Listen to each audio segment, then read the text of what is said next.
Hozirgi kunda trendda bo'lgan shirinliklardan bittasi madlen shirinligini bugun sizlar bilan tayyorlanishini o'rganamiz. Juda ham oson tayyorlanadi, bemalol uy sharoitida ham tayyorlasanglar bo'ladi. Orasiga xohishga qarab shunaqa har xil nachinkalar qilsanglar ham juda ham mazali chiqadi. Idishimizga tuxumlarimizni chaqib solib olamiz, so'ng shakar solib vechka yordamida aralashtirib olamiz.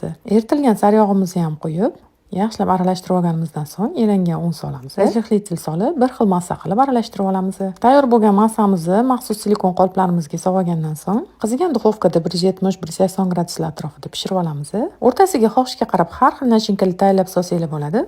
Menda tayyor smorodinali nachinkam bor edi, shundan foydalandim. O'zimizga kerakli bo'lgan rangdagi shokoladlarni eritib olib, qolipimizga qo'yib olamiz. Madlen shirinligimizni qayta qoliplarimizga joylab, shokolad qotguvchi xolodilnikka qo'yib olamiz. Orasiga shuna xohishga qarab varyoniy zgushonkadan foydalansanglar ham bo'ladi. Juda ham mazali chiqadi. Madlen shirinliklarimiz ham tayyor bo'ldi. Juda ham mazali chiqadi. Albatta sizlar ham tayyorlab ko'ringlar. Rechani bosib, sahifamga obuna bo'lib olishni unutmanglar.